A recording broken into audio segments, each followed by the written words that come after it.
Ramai beredar rekaman memperlihatkan momen kendaraan lapis baja Rusia yang maju dan mencoba menyerang kendaraan tentara Ukraina. Tak ingin kalah, tentara Ukraina juga maju dengan kendaraannya yang membalas tembakan pasukan Rusia. Rekamannya beredar di media sosial X pada Kamis 18 Juli 2024. Dalam keterangan unggahan disebutkan, inilah cuplikan duel pertarungan jarak dekat Bradley Ukraina versus BTR Rusia dengan pasukannya.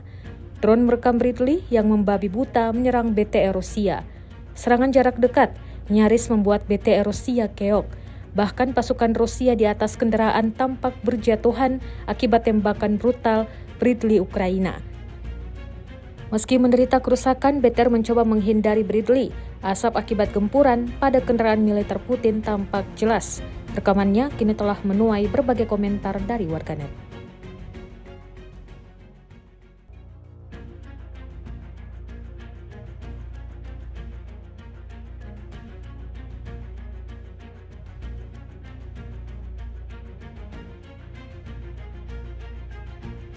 Download Tribun X sekarang, menghadirkan lokal menjadi Indonesia.